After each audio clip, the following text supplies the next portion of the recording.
انصاف کرنے والے کل قیامت کے دن نور کے ممبر پر ہوں گے۔ آپ نے لکڑی کا ممبر دیکھا ہوگا، آپ نے پتھر کا ممبر دیکھا ہوگا، لیکن انصاف کرنے والوں کو اللہ تعالیٰ قیامت کے دن نور کے ممبروں پر جگہ دے گا۔ اور جب بات انصاف کی آئی ہے تو سن لو کان کھول کر کے، انصاف زندگی کے ہر ڈپارٹمنٹ میں ہوگا۔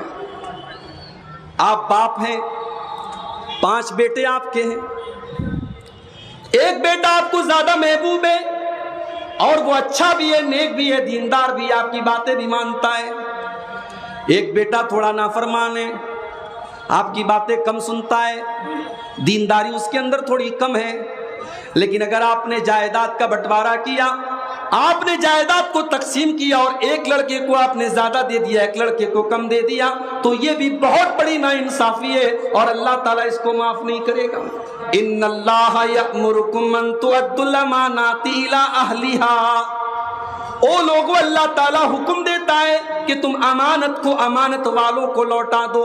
وَإِذَا حَكَمْتُمْ بَيْنَ النَّاسِ أَن تَحْكُمُوا بِالْعَدْلِ، اور جب تم لوگوں کے درمیان فیصلہ کرو تو انصاف کے ساتھ فیصلہ کرو، انصاف کے ساتھ فیصلہ کرو۔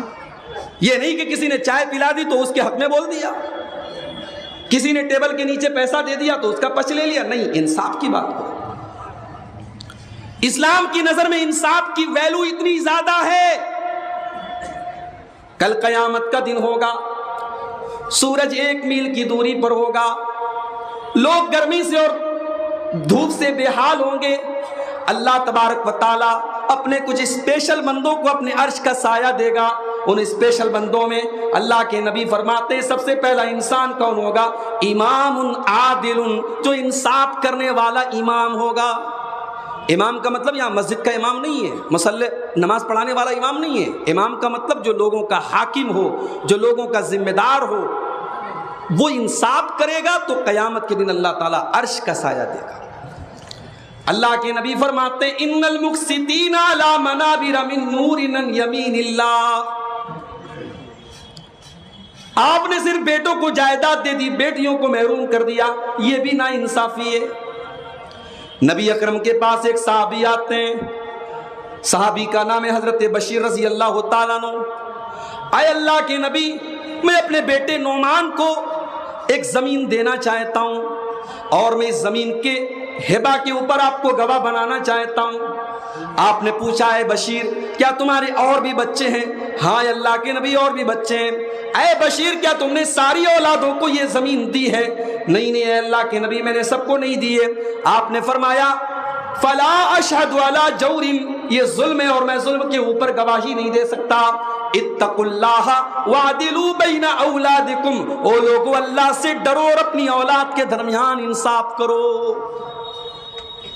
انصاف کی اتنی اہمیت ہے۔ نبی اکرم کے دور میں ایک عورت چوری کرتی ہے، عورت کا تعلق بہت بڑے خاندان سے بنو مخزوم سے ہے۔ یہ بنو مخزوم کون سا خاندان ہے؟ یہ ابو جہل کا خاندان ہے، یہ خالد بن ولید کا خاندان ہے، یہ بہت بڑا خاندان ہے مکے کا۔ عورت نے چوری کر لی، پکڑی گئی۔ اسلام میں چوری کی سزا ہاتھ کا کاٹ دینا ہے۔ نبی اکرم کی عدالت میں کیس آیا، آپ نے کہا ہاتھ کاٹا جائے گا، اللہ کا قانون ہے، اللہ کا حکم ہے۔ خاندان والے پریشان، ہمارے خاندان کی تو ناک کٹ جائے گی، لیکن ہمت نہیں ہے کہ اللہ کے نبی کے سامنے جا کر کے ہم کیسے اپنی بات کو رکھیں۔ لوگوں نے حضرت اسامہ بن زید کو پکڑا جو اللہ کے نبی کے بڑے چہیتے تھے۔ اے اسامہ، آپ سے تو اللہ کے نبی بہت محبت کرتے ہیں، آپ ہمارا چھوٹا سا کام کر دیں، اس عورت کا ہاتھ نہ کاٹا جائے، کچھ لے دے کر کے معاملہ رفع دفع کر دیا جائے، ہمارے خاندان کی عزت کا معاملہ ہے۔ اے اسامہ، آپ اللہ کے نبی سے سفارش کر دیجئے۔ بخاری کے الفاظ ہیں، اسامہ اللہ کے نبی کے پاس آتے ہیں اور اس عورت کے بارے میں سفارش کرتے ہیں کہ اللہ کے نبی اس کا ہاتھ نہ کاٹا جائے، کوئی اور سزا دے دی جائے۔ اللہ کے پیارے نبی کا چہرہ غصے سے لال ہو گیا۔ آپ نے فرمایا اتشفع فی حد من حدود اللہ، اے اسامہ تمہاری ہمت کیسے پڑی, تم اللہ کے قانون کو توڑنے کے بارے میں میرے پاس سفارش لے کر کے آئے ہو. اے اسامہ تم سے پہلے کی قومیں اسی لیے برباد ہو گئی کہ جب کوئی بڑا آدمی کوئی گناہ کرتا تھا اس کو سزا نہیں دیتے تھے, اور غریب آدمی, چھوٹا آدمی, مزدور آدمی وہی گناہ کرتا تھا اس کو سزا دیتے تھے. اے اسامہ کان کھول کر کے سن لو, یہ عورت تو قبیلے بنو مخزوم کی عورت ہے, اس عورت کا نام بھی فاطمہ ہے. لو ان فاطمہ بنت محمد سرقت لقطعت یدہا, اللہ کی قسم یہ تو فاطمہ مخزومیہ ہے, اگر محمد کی بیٹی فاطمہ بھی چوری کرتی اور میری عدالت میں اس کا کیس آیا ہوتا تو میں اس کے بھی ہاتھ کاٹنے کا آرڈر دے دیتا. یہ ہے اسلام کا قانون. گورنر کا بیٹا بھی اگر کسی غریب آدمی پر ظلم کرے تو اسلامی عدالتوں میں فیصلہ کیا گیا اور گورنر کے بیٹے کو سزا دی گئی ہے. واقعات موجود ہیں میرے پیارے ساتھی. ان اللہ یأمر بالعدل, اللہ تعالیٰ تم کو انصاف کرنے کا حکم دیتا ہے, عدل کرنے کا حکم دیتا ہے. اچھا عدل کا الٹا ہے ظلم. عدل کرنا جتنا ضروری ہے ظلم کرنا اتنا ہی بڑا گناہ ہے. اگر آپ نے کسی کے اوپر ظلم کیا, آپ ظالم ہو گئے, وہ مظلوم ہو گیا, اور اس کے منہ سے اگر آہ نکل گئی, اس کے منہ سے بد دعا نکل گئی, تو اللہ نے مظلوم کی بد دعا کے لیے آسمان کے دروازے کھول دیے ہیں. اللہ کے نبی فرماتے ہیں اتقوا دعوت المظلوم, مظلوم کی بد دعا سے بچو, فإنہ لیس بینہا وبین اللہ حجاب, اس لیے کہ مظلوم کی بد دعا کے درمیان اور اللہ تعالیٰ کے درمیان کوئی پردہ نہیں, کوئی رکاوٹ نہیں. مظلوم کے منہ سے اگر بد دعا نکل گئی تو وہ بد دعا ضرور قبول ہوتی ہے. کبھی کسی پر ظلم مت کرو میرے بھائی. ہو سکتا ہے آپ ظلم کر کے دنیا میں پھل جاؤ, پھول جاؤ, مگر اللہ کے ہاں ایک ایک پائی کا حساب دینا پڑے گا. ارے ہم تو انسان ہیں, جانوروں نے بھی اگر جانوروں کے اوپر ظلم کیا ہوگا تو اللہ تعالیٰ ان سے بھی قصاص لے گا.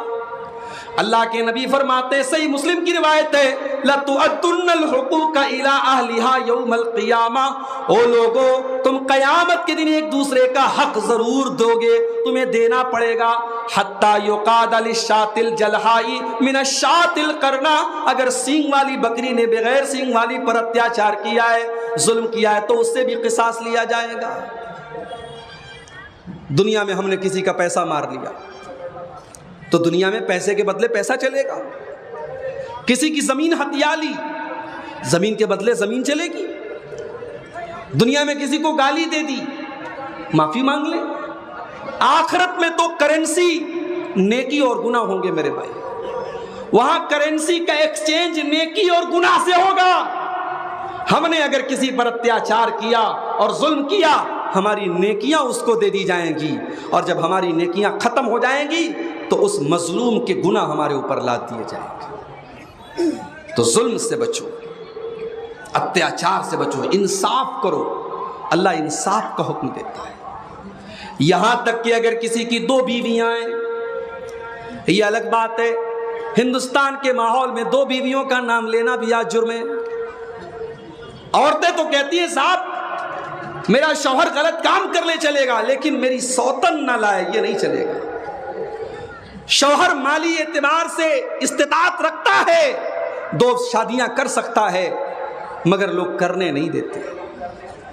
کتنی بیوہ عورتیں ہیں, لوگ سمجھتے ہیں کہ ان کے گھر میں راشن پہنچا دیا تو اس بیوہ کے آنسو پوچھ دیے گئے.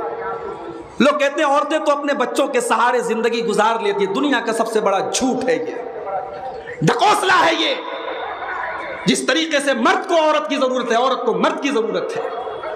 30 سال کی, 35 سال کی, 40 سال کی عورت بیوہ ہوئی, سماج میں کوئی نکاح کرنے والا نہیں. آپ نے دوسرے نکاح کو حرام کر دیا ہے, اس کو ناجائز کر دیا ہے, اور اس بیوہ عورت کے گھر میں آپ نے راشن پہنچا دیا, اس کو چند پیسے دے دیے, اور آپ کہتے صاحب ہم نے بیوہ کی مدد کر دی. نبی اکرم نے 11 شادیاں کی تھی, کبھی آپ نے غور کیا؟